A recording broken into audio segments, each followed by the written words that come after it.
Well, first of all, be prepared for spoilers. Lots and lots and lots of spoilers. So, welcome to the D. Louise book series. I'm Christina, Kristina. This is where we read books, talk about books, no special effects, no special anything going on here. What you see is what you get, the old Roots Web thing. And it's nice to meet you. I hope you will stay and listen to my review and check out Star Trek recaps, Star Trek Next Generation recaps on Friday.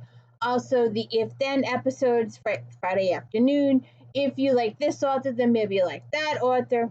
And Flashback Mondays, where I talk about romantic time book review. We do mysteries and romance, contemporary romance, historicals, paranormals, history, suspense, erotica, paranormals, harlequins, the whole 9 yards.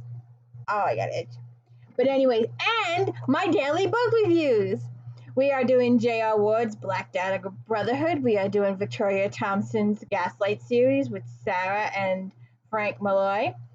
And we are doing James Patterson's Alex Cross series. I've been calling it Alex Cross James Patterson series. I did the Women's Murder Club last year. I did J.D. Robb last year, Janet Ivanovich last year. I'm a series person. I like to do series. And I held this book, and I'm taking a pause in between series. I hope you did enjoy the Skin Map series, the Stephen Lawhead. That was really good. So in between of doing those particular series, I had a surprise show up, and so we're taking a break from those, and we're going to check out Swamp Spies, Jana Deleon. I believe I forgot I checked and didn't check. I did check. It is book 26 in the Fortune Mystery series. And these books are really a lot of fun. I suggest you read them all in order. I have done all of the books in order, so do a search of my channel and do a search of Fortune, and you will see all of Swamp Team 3's adventures. When we first start out, Fortune is undercover hiding in Sinful, but that takes about 14 books, and then the story takes a different arch, and she becomes an investigator, and she's teaming up with Gertie and Idabel, her compatriots. And this book is a little... Where are my glasses? Shoot. Just a second. I've been losing a lot of things lately. So, anyways, we are doing Swamp Spies, Janet Deleon, and these books are really, if you enjoy Janet Ivanovich's Stephanie Plum series, which I did all of them in order last year. I finished with Dirty 30 at New Year's Eve time. So please check all of those out. Read the book, then watch my review of it, or watch my review as you read the book, because I share quite a bit. I'm a sharer. I like to share what the book with you, and I'm going to do that with this one too. This one is a little different than the rest of them. It's more of a serious book. It's got a really good mystery to it, and like the last book in the series, the last book had ended with a cliffhanger, Carter being missing. He had been sent overseas in an extra mission for the colonel, and Fortune did not want him to go, and he ended up, they were told he was missing, and missing in action type situation. So the first part of this book is to rescue Carter. And so, like I said, be prepared for spoilers. I spoil the heck out of it. I won't give away the whodunit, but I will tell you everything else. Just like the Alex Cross series, I will tell you everything that happened in the book, but I will not tell you the murder. Although sometimes the murder is up front and central and there's nothing you can do about it. So the first thing we are going to spoil is the rescue of Carter. Obviously, that's going to go as planned, and it helps with the Manny and the Herberts. I love that situation. I love that she's friendly with them, and you'll have to. Usually, I list all the characters in the book, but most of this didn't really involve most of the town. Manny works for the Herberts, and they have this little business, and they might have been military at one point. They might work in illegal stuff and other stuff, but they've become really good friends of fortune, and they have tons and tons of money and tons of connections, and they help make possible the rescue of Carter, which does go successful. In the middle of the rescue of Carter, we do see a snippet of Fortune's dad, who was supposedly missing in action for like presumed dead for years, but he's probably working undercover somewhere, and everybody denies everything that he's working undercover. Then there's trouble with Carter's Colonel Kit. There doesn't seem something is wrong with that guy. We're questioning his morals in the book. They return to Sinful, and then we have your murder. And the guy was set up in a boat in a nun's habit, pretending to fish, and it was a spoof on the town, and you can read all the particulars in that. So they go over to. I should really just skip the rest of this. But I'll bring it up a little bit. They were going when they went to Iran. Harrison went with Fortune, and they were posing as husband and wife, and Gertie were their aunts, and they were taking them on a final vacation. So that was up with that. Then they returned to New Orleans, and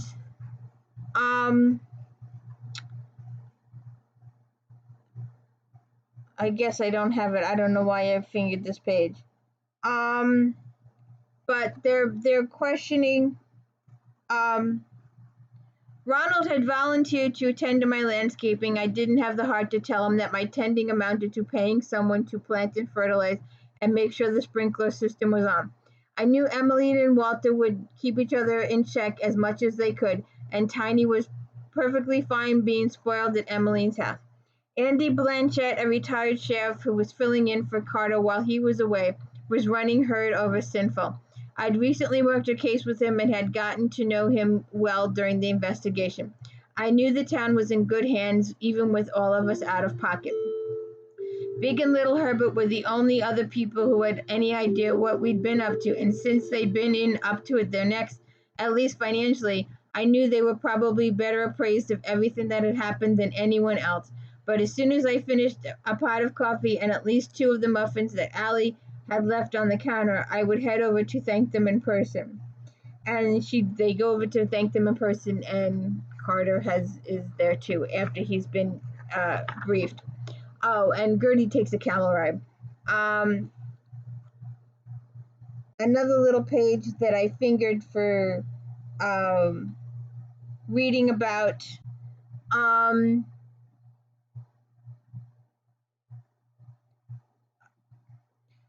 They're talking about Gertie and her evening's activities. What do I have to do to make you guys stop worrying about what I'm carrying? Carry a wallet, I said. In your hand, Ida Bell said. No pockets. Pockets are problematic. For that matter, so is her bra, I pointed out. If I go without a bra, I'd knock myself out running, Gertie said. I always end up running. Besides, without a bra, I can stuff 2 sticks of dynamite under my boobs and hold them in place, even jumping up and down. Ask me how I know. I will not. I grinned. Idabelle's dismay was hilarious, almost understandable. Anyway, Idabelle said, I dragged this one over here to see what was the agenda for today. I know we have to decompress, but I'm having trouble just sitting around. The only time you sat after waking up was on the John, Gertie said. Not true, Idabelle said. I drove over here. So we have a little more discussion and another little cute scene. Um, uh, uh, I Carter nodded his head toward Big. Ask your friend. I just told the Marines I was done talking and said heck yes to the offer of a ride home. Big gave us a huge smile. Private jets make everything so much easier. You own a jet? I asked. No, I don't have the need as I'm not a traveler, but I have a friend. Must be some friend, I said. He laughed, the best kind, ridiculously wealthy, and he owes me. I stepped over and gave him a kiss on the cheek, for which I could tell he was delighted. I owe you two for everything. I can't even begin to tell you how much I appreciate everything you did. Carter wouldn't be here if it wasn't for you, Little and Manny. He clutched my hands and nodded. Anything for you, always. I felt my eyes mist up and I released Big's hand and gave Little a kiss as well. He seemed a bit surprised but also pleased. Manny, I gave a big hug and he laughed.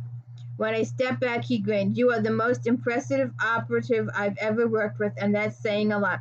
I knew you had to be special. Your reputation preceded you, and I seen you in action here, but what you managed over there, you and Harrison, was incredible. I wish I could have been on the ground to see it. Until your father appeared, Big said. Manny filled us in. Very interesting. But I find myself surprised that he was still alive and moving among the criminal element overseas. I can see where you get your focus and dedication. Fortunately for all of us, you've directed yours to Sinful and its residents. It wasn't for lack of trying, Idabelle said. That was a fluke. It wasn't my fault that the rented camel decided to go on a bender.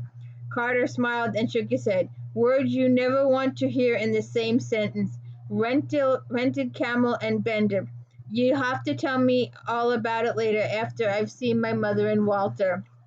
And Big said, there's videos on YouTube. So Fortune has words with Emmeline. Emmeline is Carter's mom. And there's really something going on. Of course, then they find the body. And they know who the body is. They know who the guy is. There was one funny scene that I wanted to read that's really not related to the story.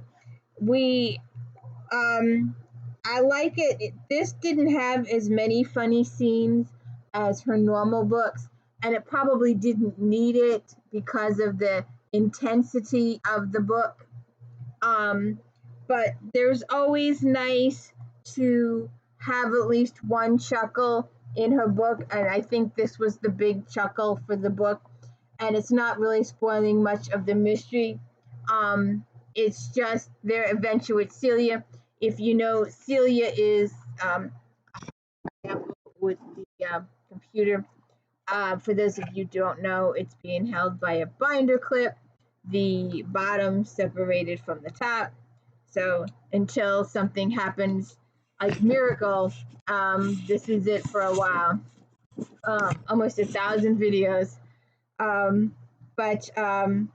So they're in. Celia is the head of God's Wives, the Sinful Ladies, and Ida Bellin is president of the Sinful Ladies, and their rival ones, they're Catholic, and the other group is Baptist, and they have this little town rivalry going on. They have a run to Francine's restaurant every Sunday after church for the banana pudding. I don't particularly like banana pudding. Some chocolate pudding would be good. I saw this video online the other day. something I had not thought of. This person took two 1 pound Hershey, Hershey candy bar the size of this book, and boiled it in water in the wrapping. Then, once the chocolate had melted, took all of that melted chocolate, just like this, and into a tub of Cool Whip, and mixed all the tub of Cool Whip, put it in a graham cracker crust, and then shaved fresh chocolate on top of it with more whipped cream with Ready Whip. I'm like, dang, girl, do you need that much? You know how many calories that thing was? Good Lord. So, let's just do a little chuckle, and then we'll leave it for the day, and you'll have to figure out with the girls, with Swamp Team 3 to the rescue, who does the murdering and what is up with Carter. And also, because this book ends on a cliffhanger, and I was glad I waited, I've got 27 baskets and vignettes. So sometime next week or so, in the next couple of weeks, we'll get to this one, because it ends on a little bit of a cliffhanger. Not related to the case. It's all personal, character driven. You like my piece of paper? She's playing with a piece of paper. She likes pieces of paper. She likes to put toys under piece of paper, so she has a reason to go underneath. So you'll have to check out my shorts. I have a couple of shorts featuring my gal pal over here. Middle of June, she's washing her face. Yes, I'm washing my face. I'm absolutely washing my face. Yes, Mom, I'm washing my face. Paul goes under the collar, whips it off, and flings it across the room. It's the one time I caught it on camera. It's not very close, but you can see her collar go flying. It took, I can't tell you how many times it tried, because once she saw the camera, she's like, nope, I'm not doing it. So you'll have to check that out. It's going to end the middle of June, I think, or a couple of weeks anyway.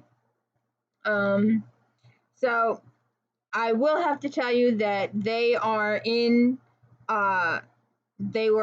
Local Sinful, and Celia was in the Walters store, and she left the store, and Gertie's puppy, or is it Ida Bell's puppy? Ida Bell's puppy. Rambo chased Celia out the door.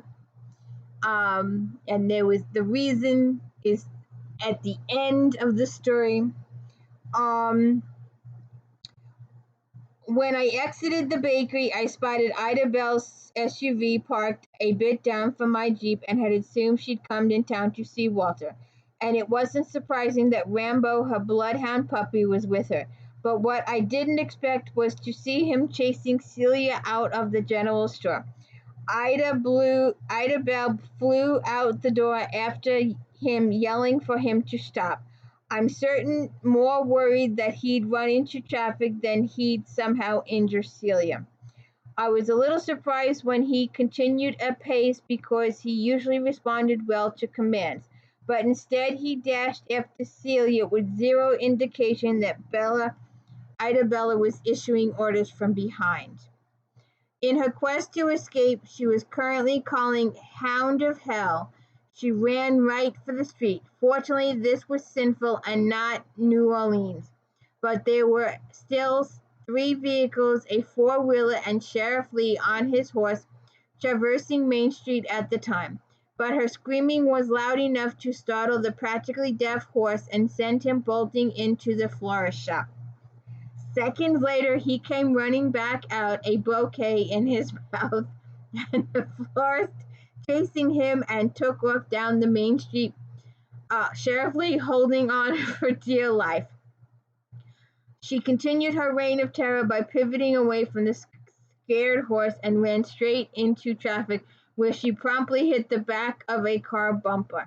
I saw the driver's eyes widen as he stared in his rear view mirror. Then I can only assume he spotted Celia because he floored it and took off so fast she lost her balance and went tumbling into oncoming traffic. A truck pulling a boat was in the oncoming lane, and he swerved and slammed on his brakes. The trailer must not have been attached to the truck hitch properly because it popped off the hitch and into and in a move that only escaped boat trailers can manage, swung out to the left, flew by the truck, and barreled straight for the Catholic Church. Well, except for the part where she didn't quite slide much as she. Oh, wait. Celia circled around, changing course back to the other lane as the boat and trailer swept by, but she didn't manage to stay upright this time.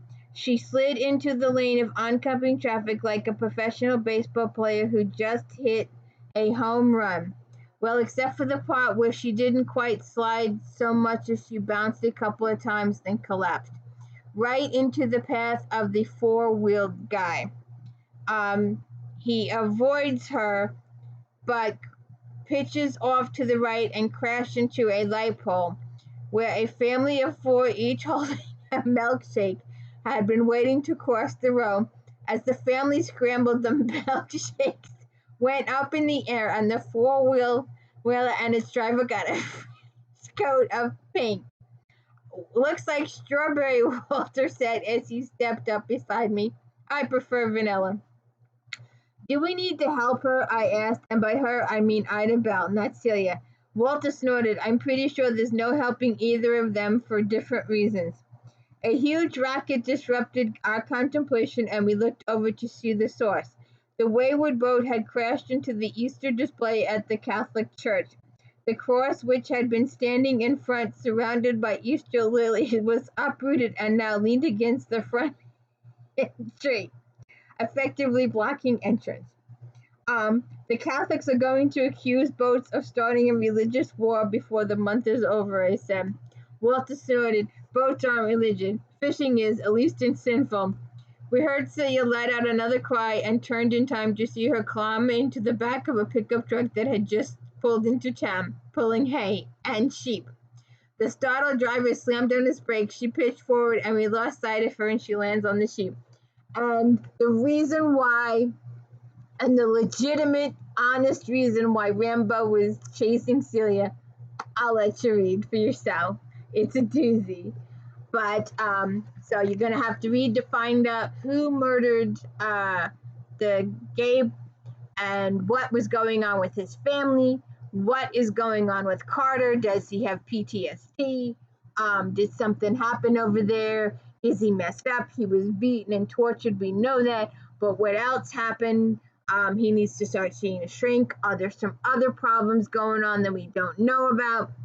And we will have to get our answers from Baskets and Beignet. And